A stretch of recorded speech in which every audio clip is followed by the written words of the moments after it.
Hello everyone, Lucky here, and today I'm going to be bringing you guys my Week 6 Team Builder in battle versus Pardus and his Vegas Golden Magnemites. This is actually the fourth time I'm recording this video, so the first two times I decided when I was going through the Team Builder that I was like, you know what, I'm going to make a last second change to the team in both of these, and the third time I actually did make another last second change. But I was like, you know what, I'll just talk about it later, I'll leave it in. And then I had the battle, and I had the recording paused, because I don't have any like video software that I use. I just go through, pause it, one recording, and then I go to re-record it, and I guess since I had moved my laptop from being plugged into both screens to just sitting on the couch, I the microphone was weird and the recording was weird and wasn't picking up the audio well. So here we are going to the fourth time recording this. So this week against Pardus, this is the first of two out of conference matches. And what that means is that while every win is still important and I'm going to try my hardest to win and I really want to win, it's not quite as important as the last few weeks because this game itself doesn't have any sort of weight in tiebreakers, right? Besides differential. So, whereas the past ones, like if I ended up tying someone in the past and they had beat me, then they could potentially get in playoffs without me. This one, if I lose, whatever, I don't like losing, but it's not as big of a deal. So, with that being said, I'm trying a couple different sets this week than I normally would. Normally, I've been running somewhat similar sets and team structure, which is fine, but I could really need to branch off, especially if I'm considering potentially making a deep playoff run, and we're in pretty good position to do that right now.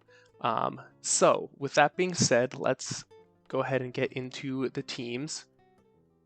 So, as always, my team is on the left there, and then Pardus's team is on the right. He has a very scary offensive team of Mega Aerodactyl, Spectre, Rillaboom, Raikou, Metagross, Nidoking, Swampert, Rabombi, Pangoro, Articuno, and Turtonator.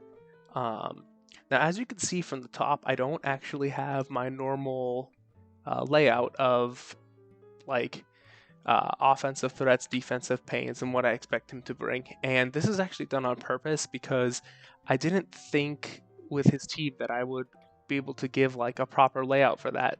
Because so his offensive threats, when you look at his team, it's basically the entire team. I wasn't gonna go ahead and put offensive threats everything down there. So there's that. Defensive threats, I guess I could have put like Swampert there, but you know, whatever. And then for what he's gonna bring, like I could see him bringing everything. There's not necessarily things that I'm like for sure he's. I mean, there's a couple things like Nidoking. I think he's probably gonna bring Mega Aerodactyl. He's brought all the time, and like Rillaboom would probably bring because it's really good. But like I don't know, just he could bring anything. So I don't even want to predict with this team and put it on my team builder. Now that's not saying that like this team is better or worse than any of the past teams I've faced that I was able to predict a little better.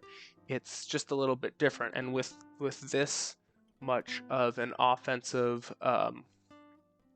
like team with everything being a threat, it's a little bit less easy to pick out mons that might be a threat to the team and are the biggest roadblocks to get through, or the biggest things that can run through my team.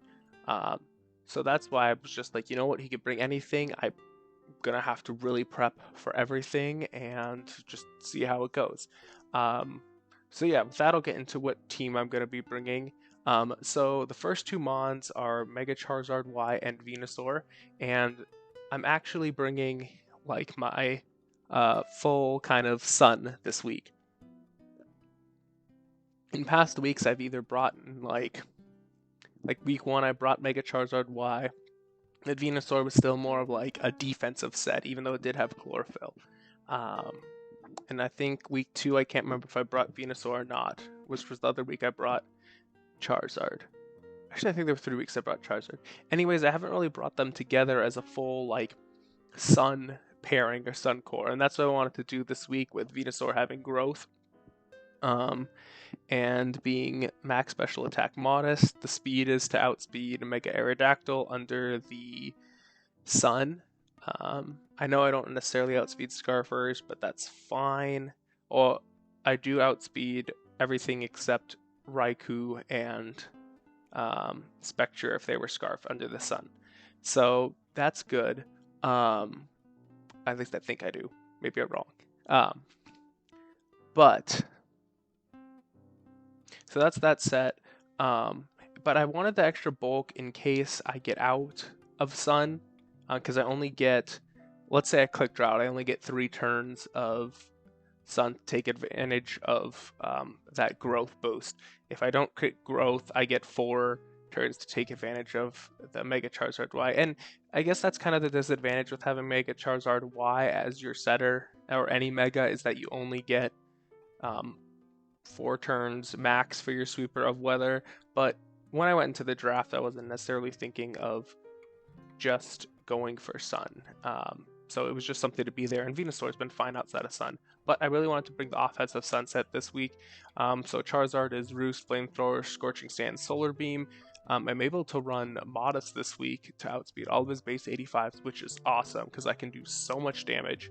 And because of that, I don't feel like I need to bring Fire Blast and potentially miss. I was between Flame Charge to get a whole bunch of damage off instead of a Roost, but I decided that the longevity was probably better since I'm going for Sun. So next we have, and you guys are seeing that, right? We have a Choice Scarf Suicune this week with max speed, max special attack. This is to speed tie with potentially a max speed Scarf Nidoking or a Scarf Rillaboom if that's the case, or even a Scarf Articuno. So yeah, he doesn't actually have very many good water switch-ins. Nothing that wants to take a Scald really, because the only water resist is that Rillaboom, and it doesn't necessarily want to take a Scald because it has potential to be burned. So yeah, and there's even the chance that, like, if I'm in against the Rillaboom, he thinks I'm just going to switch out because that would be the normal thing to do. So if I had locked into Ice Beam, then I could do that. And I think it'll be a surprise thing that could catch him off guard. But yeah, so for Suicune to do work, though, it's not the most powerful mon, so I need to get a little bit of damage off. Scald is the main attacking move I'll be clicking. Ice Beam there just for coverage if I predict the Rillaboom to come in or something. Shadow Ball is there for the Spectre, just good neutral coverage to lock into if needed. Then Hydro Pump's there just in case I need the extra damage over what Scald would give me. So Garchomp this week, I'm running a defensive set with the Tank Chomp, but with quite a bit of speed in there and a jolly nature. This speed allows me to outspeed everything on his team that's slower than Garchomp. So I can't outspeed Spectre, Raikou, or Mega Aerodactyl, but I couldn't do that anyways without a Scarf, so that's fine. And then basically just maxing up defensive bulk. Rocks, because they could be useful for the team. And then Earthquake and Stone Edge give good coverage. And then Toxic is there just in case I need to whittle something down. So the Rough Skin Rocky Helmet is there mostly for Mega Aerodactyl, and now I can, if I'm at full health, I can live an Ice Fang from Mega Aerodactyl, which, seeing as what happened last week with the Druddigon being such a problem for him, and Ice Fang being 4 times effective, I could see him bringing. But even then, the Rough Skin Rocky Helmet does approximately 30% damage, which is exactly what I need to get it in range of a Scald from Suicune 100% of the time. So that's what Garchomp is there for. Or if he does happen to click Dual Wing Beat, hey, then I can get like 60% chip off. That's really good. Next I have Kangaskhan, and this is here mostly for the Spectre because it can't really do anything to touch Kangaskhan, although Kangaskhan could also switch into the Nidoking because it's very bulky, which And then it has Wish there for passing wishes, mostly to Garchomp, but could be useful to pass Wish to itself or to the rest of the team. Sucker Punch just for damage, or against the Spectre if it's not the subset. I could click Sucker Punch against it. Body Slam with Scrappy even hits the Spectre, but Body Slam is there to get paralysis if needed, which could be useful for a team that's so fast. The only thing it can't paralyze is the Raikou. But I've got Earthquake for that. And then Earthquake's there mostly for the Nidoking, because this will probably be a switch in for that. I do have to worry about grassy terrain from Rillaboom potentially weakening my Earthquakes, but we'll play around that. Or my last mon is Tapu Koko, so I could just switch the terrain away from grassy terrain, which this was originally Corviknight, and then I switched it out to Tapu Koko. Corviknight was there mostly for the Rillaboom, but I decided that with Mega Charizard Y and Venusaur, I should be able to handle the Rillaboom pretty decently, and it's not nearly as scary. I mean, it's still scary, don't get me wrong, but it's not nearly as scary without the terrain and without the Grassy Glide doing damage. So that's why I brought Tapu Koko. 96 speed at EVs should outspeed everything on his team. I don't want to speed tie with the Spectre or bar the Bombi, but should outspeed everything else. Now, Wild Charge is there. I'm running physical this week, mostly to help deal with the Rillaboom a little bit. So Wild Charge is the strongest attacking move. I was between Wild Charge and Thunder Punch, but Thunder Punch, because I would have liked to not do recoil damage to myself, although Thunder Punch doesn't pick up the necessary damage on Mega Aerodactyl.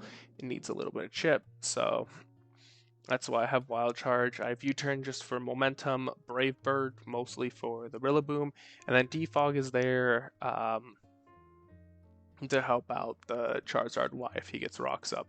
Now, I did make a change before the battle that I didn't want to go ahead and redo this slide, but the only thing is Tapu Koko is actually running the heavy-duty boots instead of Shukaberry, and that's mostly so it doesn't get slowed down if he happens to set webs. Now, I don't outspeed the Rabombi because bulk was more important to me, but that's fine. I still don't really want to be hindered by webs if they get up, or also because Coco's the main defogger and might be pivoting around a lot. I don't want to get worn down by rocks, or if rocks are on and I really need to get them gone and Coco's down to like less than 12% for some reason, I could still send it on most things because it'll outspeed and I can just get a defog off at the end. So that's the team I'm bringing for this week. A little bit different, but it's going to be fun. I'm really excited about Suicune. Trying to get it to the top of the MVP list still. So with that, I will see you guys at the battle. Hello everyone, welcome back. And here is the battle between me and Pardus. So the one thing is seeing from his team, like as I said in the team builder, wasn't really anything I was like totally unexpected that I didn't think would come. I'm a little bit surprised by the Articuno, but other than that, nothing really surprised me except that he did not bring the Rillaboom, which is great. I'm kind of glad that I brought Koko now instead of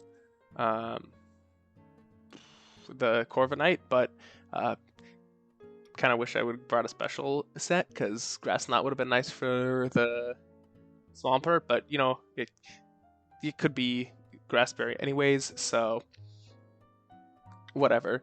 But seeing that no Rillaboom means that Scarf Suicune is gonna be great this game. Like he doesn't have anything that resists the water.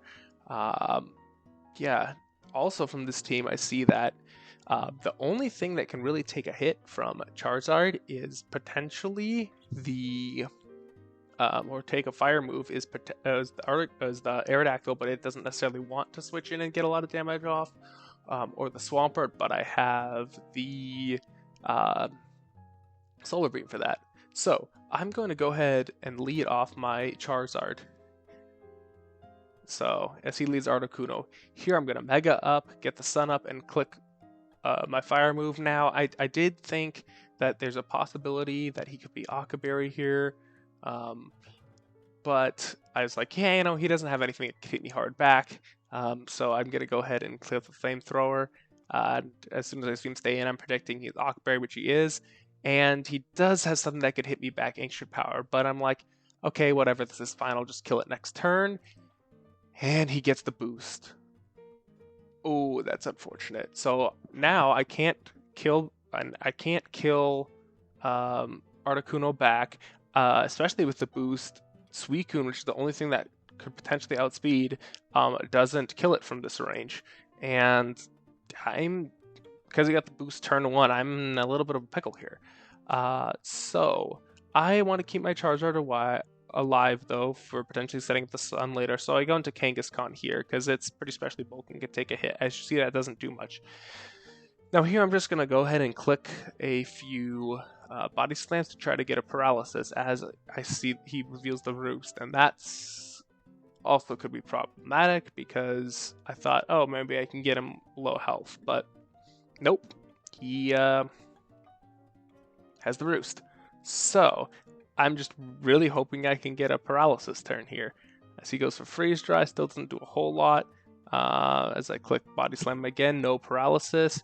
He goes for the Roost. I click Body Slam. Well, no, I click Wish here to just get up health to stay around longer. And here I click Body Slam again. Finally get the paralysis, and I Roost up to full health.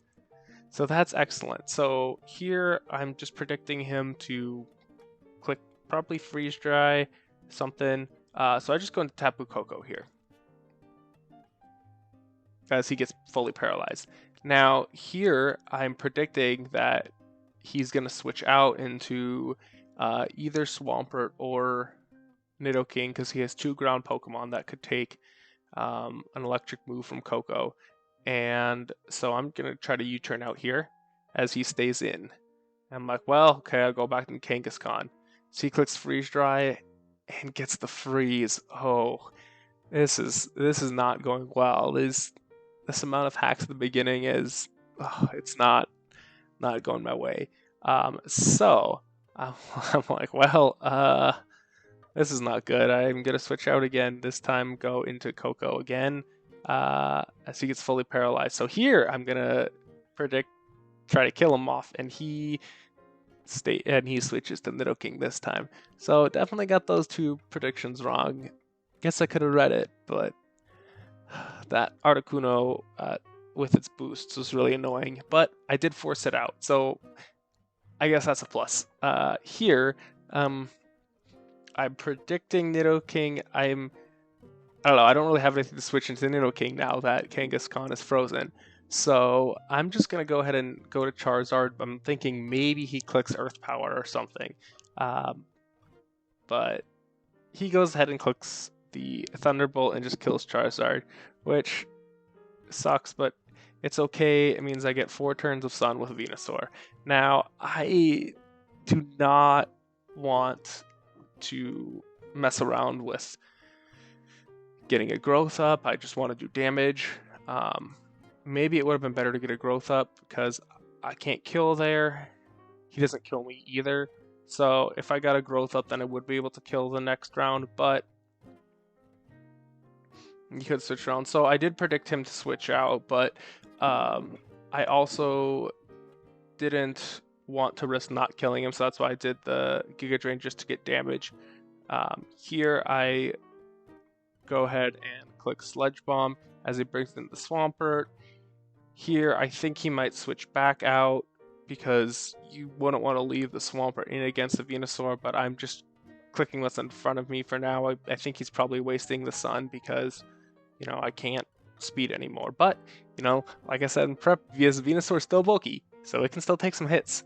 As he goes into Articuno, as I go ahead and get a little bit of health back, not much, but with the leftovers I'm starting to build up again. Here I click Sludge Bomb just to get some damage, and he gets fully parried. So maybe if he was going for Roost, that could have been a big a big luck in my favor. However, how this game is going so far, I don't necessarily feel the worst about that, just because of things that have happened earlier in the game. So yeah, so I'm going to be able to go ahead and kill this Articuno here, click a Sledge Bomb, and that's dead. So here he goes out into Raikou, and I am a little bit confused about why he goes out into Raikou.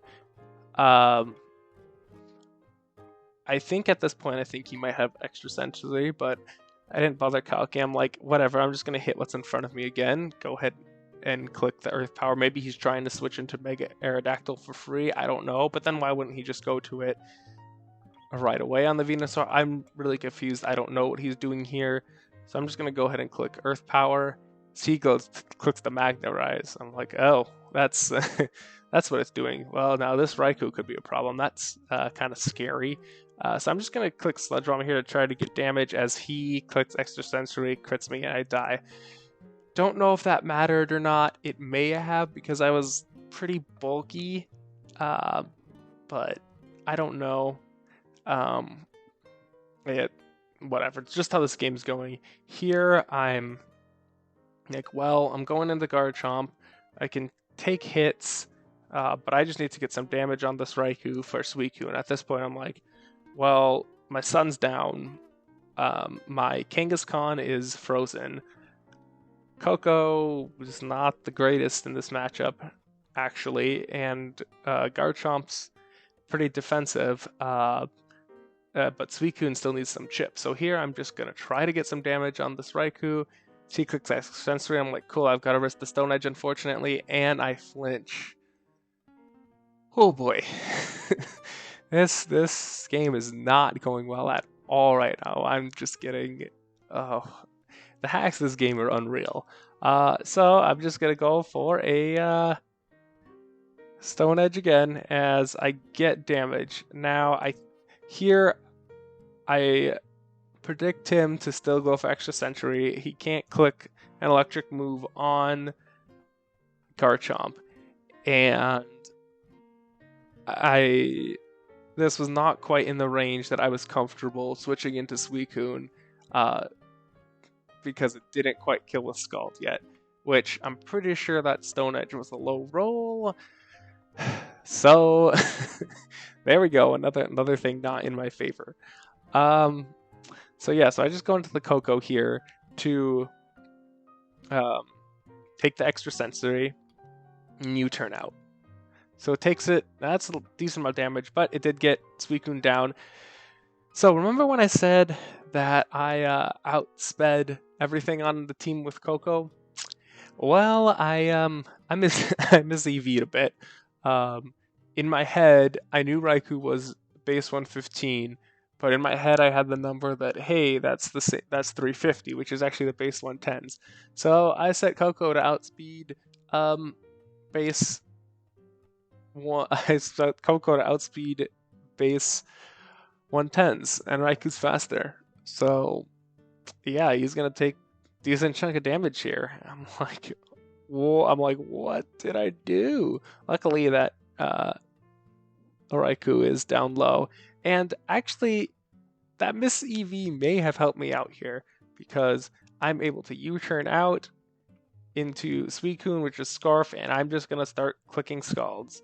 So go ahead and click the Nidoking as he sends in the Raikou, and I'm laughing to myself right now, like, yes, thank you. He doesn't know I'm Scarf yet. I don't think. He might predict it, but obviously I'm going into Raikou. He doesn't know I'm Scarf because he's so low. I'm like, this is perfect. I'm going to get another kill, get rid of this Raikou. As I do kill the Raikou, and at this point he definitely knows it's Scarf. But he goes into the Swampert, and the Swampert doesn't resist Scalds either. So I'm not sure what he's going to do, if he's just trying to get damage on me or whatnot, but I click Scald as he goes for the Toxic. That's not terrible. I'm going to click Scald again as he goes for Earthquake, get some damage off. As I go for the Scald again. Now,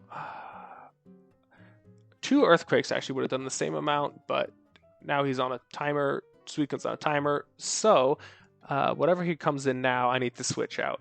And I'm hoping that it was the Mega Aerodactyl, but it wasn't, and it's the Spectre, and I'm like, okay, well, I've got to go in the Kangaskhan, and this freeze really hurts, because if it wasn't frozen, I would feel in great position for the game right now.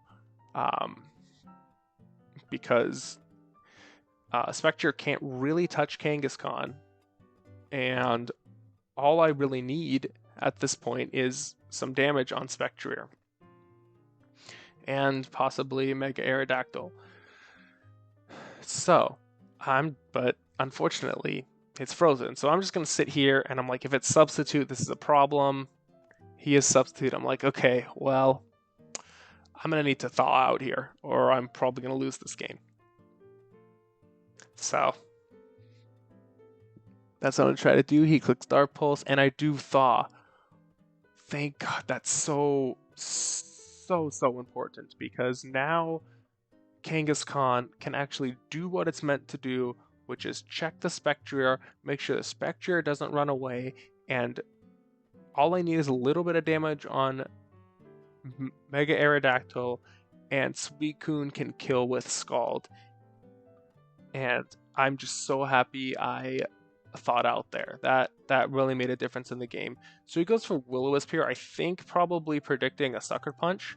But I'm defensive set, and that's fine.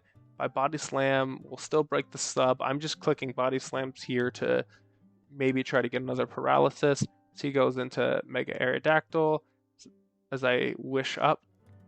And here I switch into Garchomp to try to get damage off if he clicks an attacking move, but he just clicks Rocks, which, hey, gets my Garchomp up pretty high. Here he does have reveals the Ice Fang, which does bring me down pretty low. However, he does have the damage in range of Suicune's Scald now.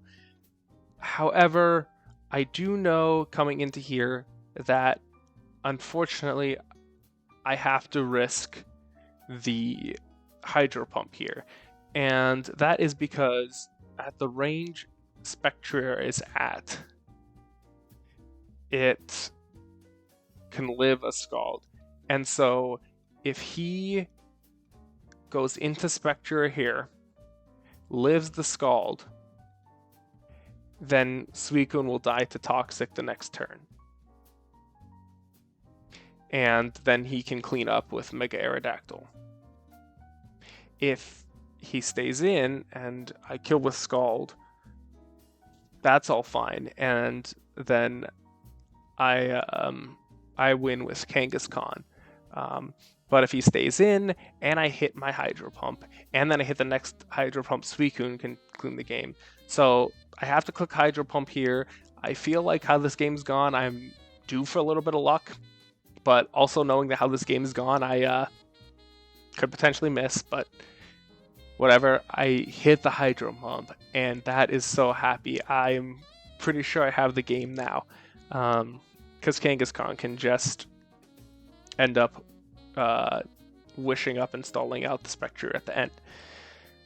So he goes on the Spectre, I'm Scarfed, I click the Hydro Pump, I hit 2 in a row, and I win. That's a good gain to Pardus, that's a 3-0 victory, that's now 5-1. I am sitting pretty for playoffs. I believe I am now 3 games up on the next closest person in the wild card in the division, so that's really good, looking pretty good for playoffs. And more importantly, that's 5 kills for Suicune.